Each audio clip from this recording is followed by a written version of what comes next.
Hello guys, it's Alex from the Back4 podcast with another video, and I know this one's a bit of a touchy subject, so I'll try to address it as politely and as kindly as I can. The Australian Matildas are absolutely shit.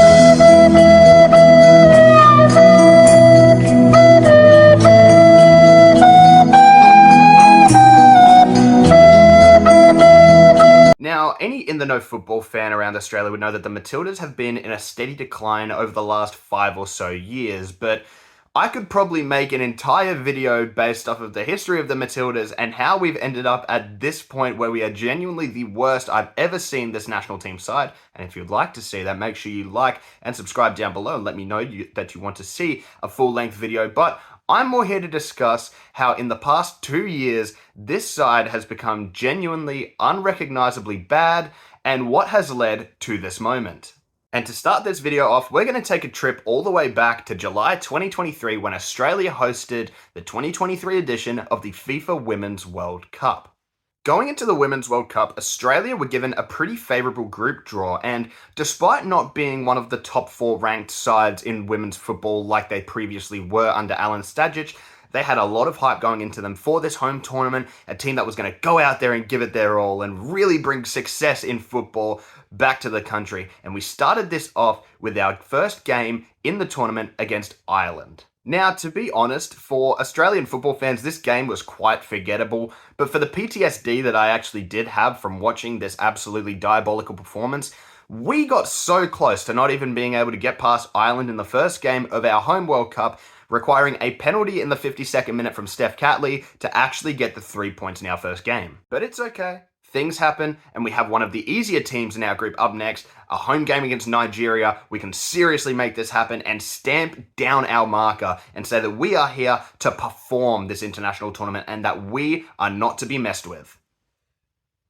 Shit. That's right, we only went and did it. We lost 3-2 to Nigeria, probably the easiest opposition in our group. Yes, they had some good players like Oshola, but come on, man. This was a below par performance. And look, we had 28 shots over the entire course of the game and only scored 2 goals. Whereas Nigeria, having a third of our shots, managed to get 3 goals in the entire game. How in the absolute hell did we let this happen? It was the first sign, well, I would say the first sign if we weren't so bad against Ireland, that things were starting to take a downturn and we really had to get a result in our next game against Canada if we wanted to even make it out of the group of our home World Cup. But thankfully, our girls pulled it around. A massive performance, including a brace from Hayley Raso, saw us through to the round of 16 where we would take on a Denmark side that was badly struggling through their group stage and barely got through. I was hopeful that we were going to get a really impressive result here and really mark our return as a top footballing nation with a huge result against Denmark. However, what we saw was far from convincing, with Denmark not only having more shots through the game, holding majority of the possession, having more passes by nearly 100 passes in the game, which is absolutely ridiculous, by the way, and somehow we squeaked out a 2-0 win. Now, people can look at 2-0 on the scoreboard and say, oh, well, we deserved that win, but I honestly can't say that we dominated that game, because we looked so bad, it was making me genuinely worry that we were going to lose in the round of 16 to Denmark. Thank the Lord that we managed to get through, and to be honest, what I saw next did not fill me with confidence at all. Because up next, in the quarterfinals, we were taking on France, one of the best women's teams in the international scene. I was justifiably worried, but I held hope because this was a home World Cup for us. We had Sam Kerr back in the squad and we had the backing of all of our supporters. We were going to make it a special game and we were going to finally pit one over France. Just like we did in a friendly before the World Cup, this was our time to shine. Unfortunately, Sam Kerr wasn't fit to start the game, and this led to us not being able to convert many chances, with 4 big chances missed in the entire game. It was a back and forth opposition, and I'll have to say that France were genuinely the better team here, and we were lucky that we managed to scrape it through to penalties, and it did come down to the longest penalty shootout in a Women's World Cup, where thankfully, we won. This was hands down one of the greatest sporting moments in, I'd say, Australian football history. It was a great moment for all involved. I personally was super happy to see our girls finally through, and we were going to take on England in the semi-finals. Finally, we were going to get back at the English and prove that this is our time. This is our time. We're here to stay. We're here to win our home World Cup. We're going to win it. Oh my goodness, we're going to beat England. Oh my God. Nick Minute. I just love my dog. Yeah. Nigga, my brother told me how to do. Sadly for us, England dominated this game. They had the better share of the chances, the shots, the possession, and the passes, and we never really looked to stamp our foot in it and give a justifiable reason as to how we could possibly win this game, and because of that, we lost. Outside of a wonder goal from Sam Kerr, we barely really created anything that good, and England were just putting us under the pump for the entirety of the 90 minutes, and it ended in a 3-1 win for the English. Now, up next was our third place playoff, and we were going to be playing Sweden. Now, I was really hopeful that we would at least be able to get a podium finish and have something to really be proud of out of this tournament that we had just finished. Except no, because what followed was another really poor performance in which Sweden justifiably dominated the flow of the game. We were tactically poor, and we couldn't create any chances, and Sweden beat us 2-0 to knock us out of the World Cup finally. We finished 4th at our home World Cup and ended 7 games with only 3 wins from open time, an extra win on penalties, and 3 losses at our home World Cup. Absolutely abysmal when you look at it that way. And I know some people are going to say, well, Alex, we got 4th in a Women's World Cup. We got to the semi-finals, our best ever finish. This was such a good tournament for raising the profile of football in Australia. And I completely agree. I have never said that the Matildas haven't been great for football in this country. In fact, I've said the opposite. The Matildas and their recent fanfare and their ability to draw crowds has been the best thing that's happened to football in this country since the golden generation. However, I do not like how people are overhyping the performance at this World Cup, because when you think about it, we barely got past Ireland and required a penalty to do so. We lost to a Nigeria team that was not that good at all. Yes, we beat Canada, and we beat them quite convincingly, thankfully. But then we go up against a Denmark side that needed a last-minute goal to beat China and barely scraped past Haiti. We barely get past that Denmark side. And then we win on penalties against France, a good performance. However, we let them dominate the entire game and got incredibly lucky. And then on top of that, we lost to England in quite convincing fashion. I do not know how exactly this whole World Cup performance is being labeled as one of the greatest achievements in sporting history in this country, when realistically, we came out of a home World Cup and we didn't win anything. We didn't even put up one really good performance outside of that one game against Canada in the group stages, which really begs the question as to why exactly are we celebrating this kind of mediocrity in terms of performance. What followed next was our first set of qualifiers for the Summer Olympics, and to be fair, we absolutely breezed through these. A 2-0 win over Iran, an 8-0 win over the Philippines, and a 3-0 win over Chinese Taipei meant that we were going into our next set of friendlies on red-hot form, and we were looking right on track to get into the Summer Olympics. However, next we had a 2-match series against Canada, in which we lost 6-0 overall on aggregate, including a 5-0 loss in the first game, which was an absolute disgrace when you compare the fact that just months previous, we had dominated them 4-0 at our home World Cup. So I don't really know what went wrong there, but we're going to ignore that one as just sort of an outlier that we can push to the side. Next up, we had more of the Summer Olympic qualifiers. And thankfully, in our final round of qualifiers against Uzbekistan, we played 2 legs in which we won 13-0 on aggregate, including a 10-0 win in the second leg, meaning that we were finally through to the Summer Olympics and had a chance once again to really put our foot down and win a major piece of silverware for this country. And to be honest, I was quite hopeful. We had a good squad going in, a couple of injuries here and there, but I was still really hopeful that we could pull something out of the bag and have a really good showing. And then came the first game against Germany. And I can't really think of too many words to describe that first game against Germany. And I can't think of too many words because I was left speechless by how shit we were, as we lost 3-0 in the opening game of the group stages, meaning that we were going to need a terrific turnaround in order to even make it out of the group. And even more worryingly, in 2 games' time, we had the USA. However, next up we had Zambia, easily one of the worst teams at the tournament, and a perfect opportunity to get back some goal difference and to get back some confidence going into a huge match against the USA. This was our chance to finally recover from that awful first performance and get to a great what the f. But on the 7th minute, Alana Kennedy replies with a brilliant finish to draw it back to 1-1. This is our chance. We're finally going to push on and beat Zambia and record a massive... What the actual f. Oh my f. God, you've got to be f. Hayley Raso pulled one more back before Zambia added another before the half, and we went into the halftime break 4-2 down against Zambia. And things became even worse when shortly after the start of the second half, Kundananji made it 5-2 to Zambia. Luckily, we pulled one back shortly after, and this kicked off probably one of the most clutch comebacks I have seen out of any Australian team. In the 65th minute, Steph Catley scored to pull one back, beat Zambia 6-5, and to, for now, have a chance at making it through to the final stages of the Olympics. However, it wasn't to be.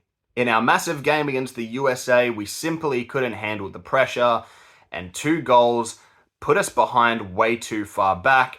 Alana Kennedy's consolation in the 90-plus first simply wasn't enough, as we went down 2-1 to the USA and crashed out of the Summer Olympics in the group stages.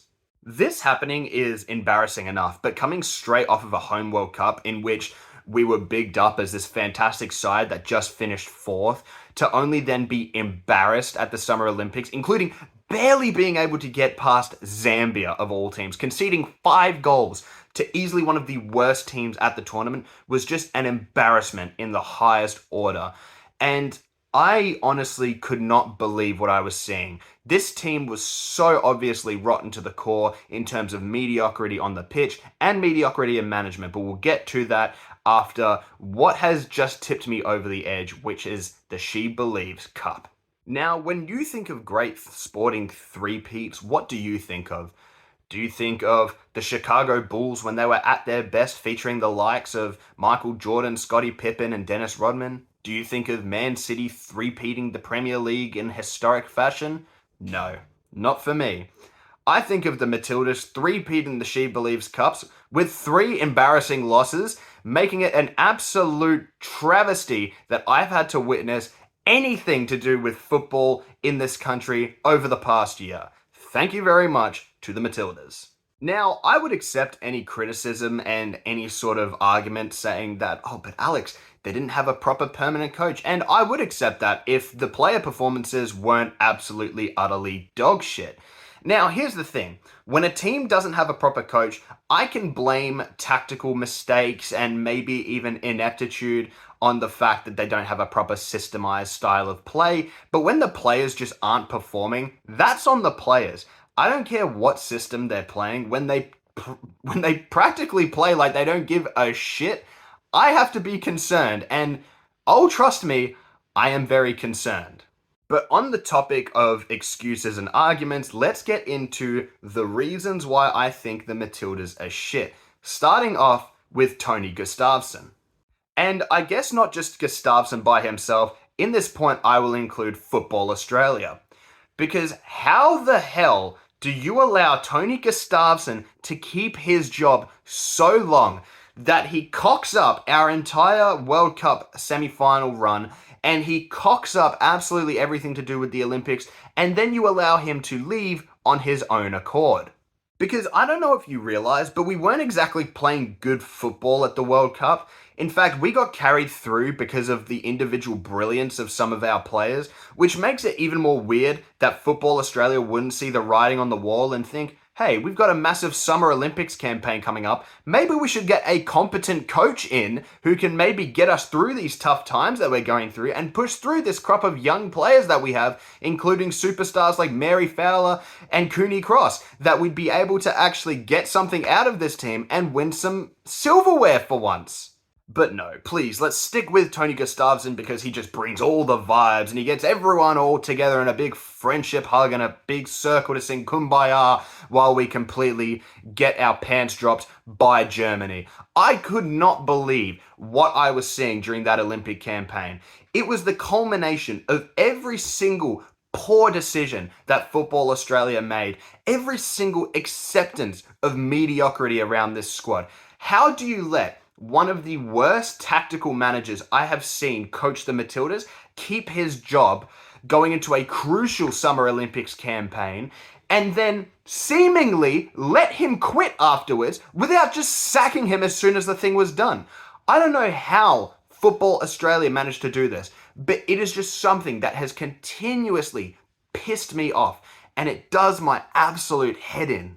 Because it's not like the Matildas have never had good coaches. When we were fourth in the world, we had Alan Stajic, who's probably the best Matildas coach that we've ever had. Got us up to fourth in the world, we were playing a really good style of football, and quite frankly, we were looking like a side that could possibly even challenge for a World Cup. But he got sacked because the players didn't like how much pressure they felt.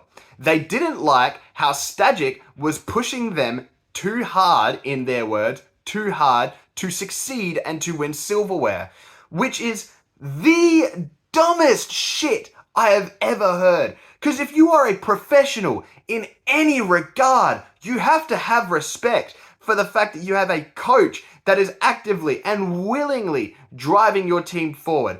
But instead of that, Stajic was cut and we got Tony Gustafsson for this recent run. Easily one of the most tactically inept managers I have ever seen. No style of play, relying entirely on individual brilliance, no attacking structure, no defensive structure, absolutely nothing to add, and about as uninspiring as a wet paper bag. And yet, he got to keep his job for years, while the quality of this side went down and down. And don't even get me started on some of the players. Now, what annoys me more than anything, and this is a perfect reason as to why not having a good enough coach is a bad thing, we have players that are genuinely stars at their club teams. Sam Kerr, easily one of the greatest female players to ever play the game. Mary Fowler has become Man City's newest star on the block, a huge player for them in their success. Half of Arsenal's women's team are the Matildas, and they're doing pretty well, aren't they? Cooney Cross, doing brilliantly. Steph Catley, doing really well for Arsenal. Caitlin Ford, doing well for Arsenal. But when they put on a Matildas shirt, these players just go missing. And the worst of all has to be our captain, Alana Kennedy. Because when I watch Alana Kennedy play for Man City, it is so different than when I watch her play for the Matildas. When I watch her put on that captain's armband and lead the nation out there, she almost plays like she has zero confidence or awareness or just any idea as to what the hell is going on. And look, you can give me shit and say I'm unfairly criticizing people, but this is what I see watching every Matildas game for the past 2 to 3 years. It's just what I feel as a fan that watches our same players put up brilliant performances in the Women's Super League and then turn around and put up absolute shit whenever they put on a national shirt. And I'm not saying that these players don't care. I would never accuse a player of not caring. However, these performances are simply not good enough. Are you unmotivated because you don't have a good coach? Well, then why the hell did we sack Stajic in the first place and employ this yes man like Tony Gustafsson to come in here and pat everyone on the back and say you're doing a good job after we got our backs blown out by Germany and couldn't even convincingly beat Zambia?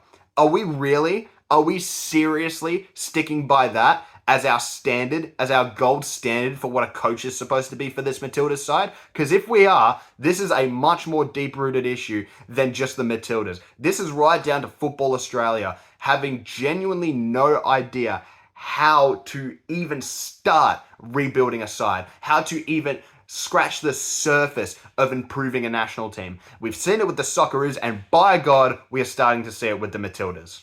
And now a look forward as to what's to come. Coming up, we have the Women's Asian Cup hosted in Australia. This, in my eyes, is do or die. If the Matildas do not win this home Asian Cup, this could be the start of one of the most historic downfalls I have ever seen in women's international football. This right here could be the turning point for whether or not the Matildas continue to be a global football powerhouse or sink into mediocrity. And I am dead scared because from every sign that I've seen, we're going in one direction, and I can assure you it's not the right one. Lads, I'm going to end the video there. Apologies for getting a bit heated, but holy shit. If anyone's been paying attention to my Twitter over the last day or so, there's plenty of discourse about this. And look, I've had a few people throwing accusations of misogynist and sexist and overall piece of shit. But you can make whatever opinion you want. I hope that my points in this video at least give some more context as to why I feel like this is the worst the Matildas have been in nearly a decade now. But thank you all so much for watching, and I'll catch you all on the next video.